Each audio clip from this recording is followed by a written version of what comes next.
Happy Pride Month.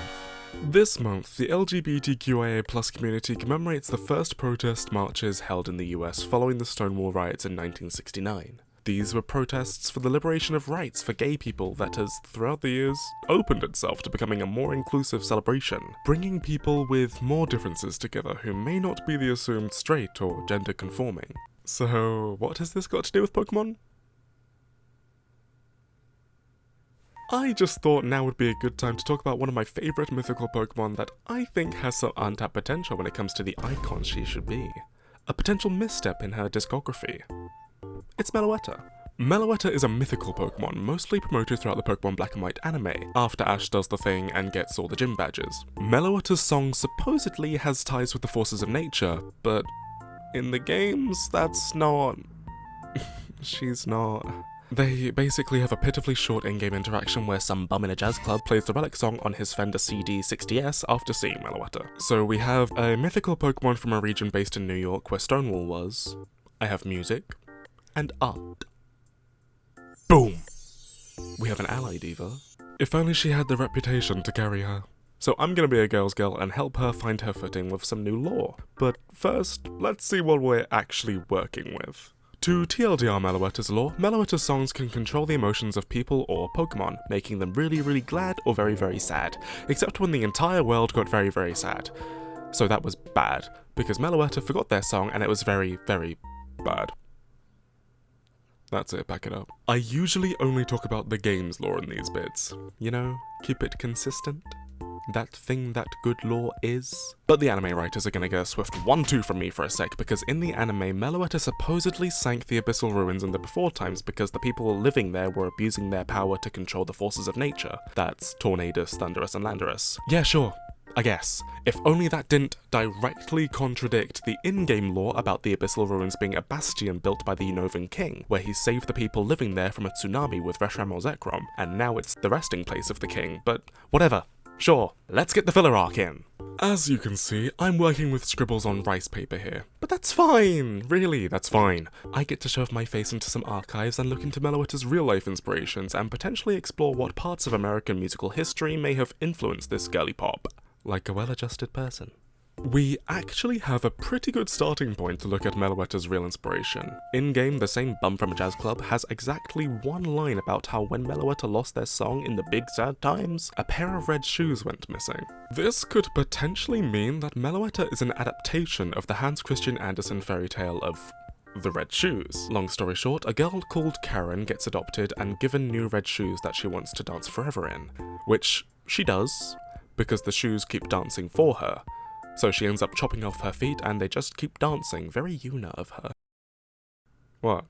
I did say it was Hans Christian Andersen. Anyway, this story has since been adapted a million times, most famously as a British 1948 film with the same name. Knowing that everybody at Game Freak has an extensive letterboxd history, I wouldn't be surprised if this is the main source of the red shoes in the game. In this movie, a devoted ballerina called Victoria gets the attention of Lermontov, the head of a headlining ballet production company, equally devoted to the art. She's brought to Monte Carlo to perform as Karen in his new production of The Red Shoes, composed by a man called Craster. After raving reviews, she earned Lermontov's trust in her talent, ensuring her fame. Victoria falls in love with Craster, who Lermontov removes from his company as he believes love gets in the way of the art. It's never explained, but watching this with a queer lens reveals some fun character details about denial, internalized hatred, things we don't try to do in 2025. Soon after, she too leaves the company, betraying Lermontov's vision. Years pass and he reflects on this, inviting Victoria to play Karen again, having forbidden any production of the Red Shoe since its debut. Craster crashes her dressing room on the opening night, telling her she will return with him. Torn between her husband and her dancing, she chooses the Red Shoes. Until she doesn't, jumping tragically into train tracks to see her husband one last time. Hearing of the news, Lermontov carries out the performance without her, leaving the cast to perform a very harrowing rendition of the fairy tale without Karen. And only red shoes. Anyway, tragedies aside, Meloetta could be interpreted as a muse. Not a specific muse, but a general conceptual muse. If you don't know what the muses are, they're a group of Greek goddesses that exist to inspire art and culture. If we wanted to be specific, in Meloetta's case, they may be inspired by aydın, one of the original muses theorized by Varro, who believed the muses are found in the movement of water, striking of air, and moved the human voice. That last one being aydın. It's a shame Meloetta doesn't have more literature in the game to tie it to the muses, or even a relation to water. Otherwise I'd say they're more related to Terpsichore, the mother of sirens and muse of dance and chorus. This would actually also help relate it to the Asperus fairy nymphs of Hinduism and their importance to culture and music too. Overall, I think we're all in agreement. Oh god, is that what you all look like? Anyway, Meloetta has very loose connections with mythology, but very strong ones to more fairy tales and contemporary classics. So where's the real camp? Look, if I really wanted to do a lesson in queer theory and defining camp, I could, because that's what I do. But to turn a lecture into a sentence, in my humble opinion, to make camp literature is to acknowledge the absurd a little, to bask in the bold, to turn it up a notch, but not the conventional one, no, the little nasty notch, some real upper right stove stuff. Pokemon has given themselves a diva in the making, a starlet who could be an homage to our ever-expanding library of songstresses, the queens and queers of pop history. So what am I gonna do? Well, those red shoes are a must. Like, they literally have to be in it. It's the fit. I do want to incorporate some fruity undertones, with perhaps an overtone, for me, but plot-wise, I think I'm just gonna bog down and get creative. While the muses do have some specific stories tied to them, such as contests they would judge, many of those are somewhat, boring, and I don't want to do it. And I don't really want to abridge the red shoes all too close either. I don't know, just doesn't fit this little girly pop as much as you want it to. So let me know if you like what I come up with, because it mostly came directly from my noggin. Oh look, the tape's all pretty and rainbowy. That won't stay. It's a little tacky. But at least that's how you know this one's limited edition.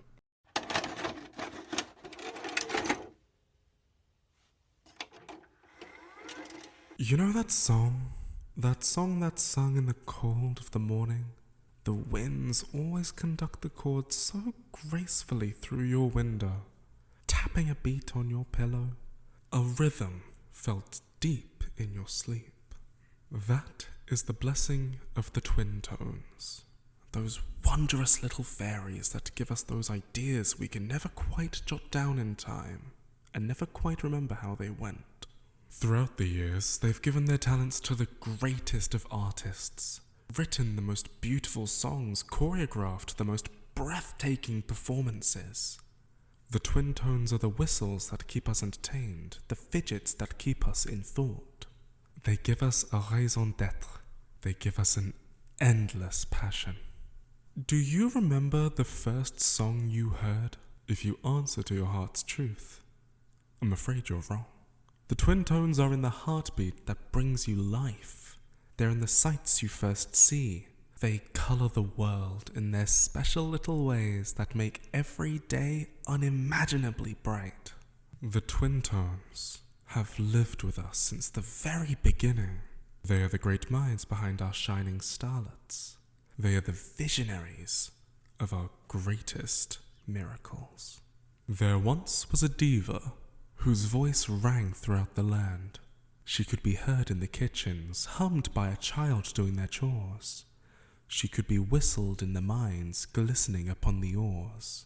She could be emulated by the hopeful, dreamers wishing for her throne. Her name was unknown, but her title, the songstress. The songstress was a beautiful woman with locks that ran far down her back, and eyes that pierced into the hearts of her adoring audience. Her face, hidden, for every performance saw her wear a porcelain mask. The audience and her adorers cared little though. They cared for her voice and basked in her steps. She was perfect. One day, she noticed a new member of her audience. A man, glamorously dressed, adorned with a glittering golden crown in her theatre. Any new face would give her the courage to sing the house down, and he was no exception. She bore her soul during her most heart-wrenching melodies, danced her most technical choreographies. At the end of her set, She sought approval from the crowned audience member, who clapped rigorously. In tears, she sighed in relief.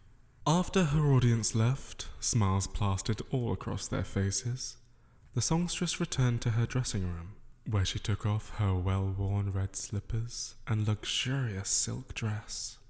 As she took off her mask, and without a care or a knock, the door swung open.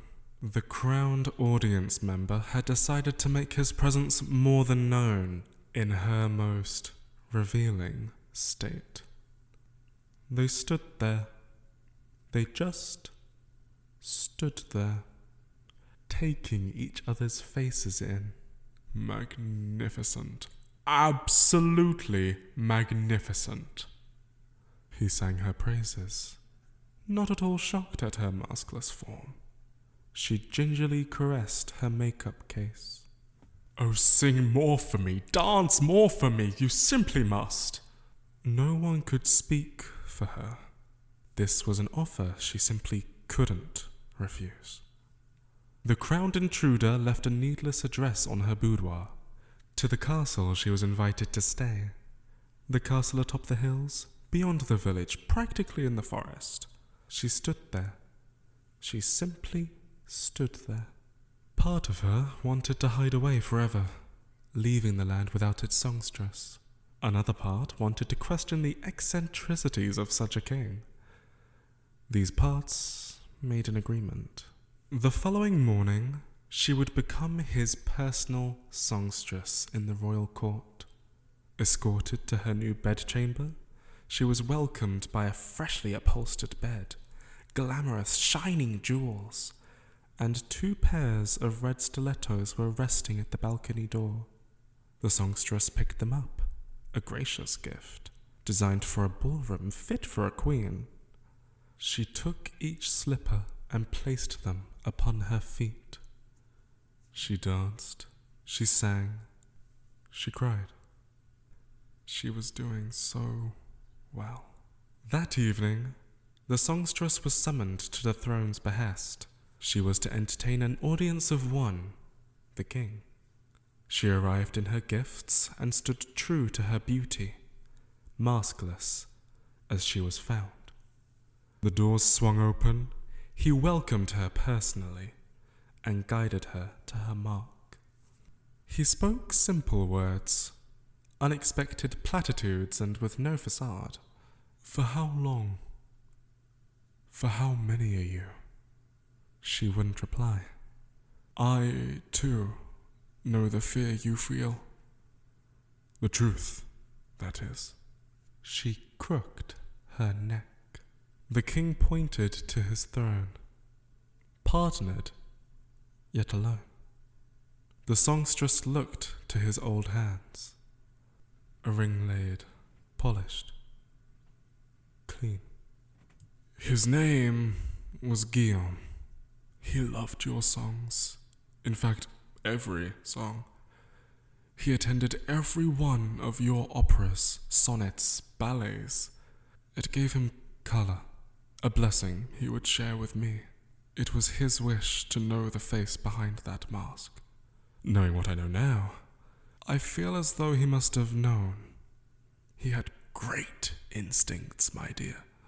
The songstress bowed. The king shook his head. Don't fret about all that. We're at peace. Guillaume did leave me with one final request, though. To finally attend one of your glorious displays.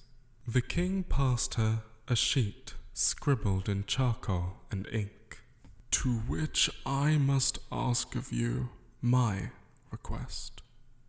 I offer you the security you need to be who you are, and rest in this palace whenever you may need it, in exchange for bringing to life his final song. The songstress examined the sheet front and back, up and down, left to right. She memorized each note, matched the tempo, and naturally placed herself in the piece. This was a movement full of love, of the most fantastical love. She sang of the young prince who fell for his confidant, the royal who would betray his love for the approval of many, the mourner who sought reason in a father's death, and the lover who reignited a purpose within him against the odds. As she sang at the most grand piano, she stepped to and fro from the throne. The king wept and placed a gentle kiss on his lone ring. He would have loved your truth. Her flurry of fresh mint locks cascaded across the bench where she played. Her burnt brunette bun mesmerized as she graced the floor with those red shoes. They're tricksters, those twin tones. They love to live in the art they give us. Though they are the whispers in the wind and the fidgets in our toes, they do love nothing more than to see the smiles on our faces, though they fear to be exposed. The songstress bowed, hand in hand. They looked far up at the king's weeping grace, with a grin as grand as the piano just played. He took their little hands and held them with a warm embrace. I swear, your secret will be safe, my songstress. You may leave, and if you wish, I shall forget your face. The mint singer would wipe his tears. The auburn grace would cup his head in her palms. They debuted a long-lost art, singing in harmony together, sharing their faces with one another. The king, silent, amazed by the serendipitous tune. He bid his songstress farewell, for they had much more art to imbue. But in a chamber, in a castle, in a village blessed with joy and freedom anew, the king laid on the bed 4 beautiful red shoes. So, the next song you listen to, listen close to the notes they sing. The twin tones are many and vast, and could be the very songstress you've loved since your time began.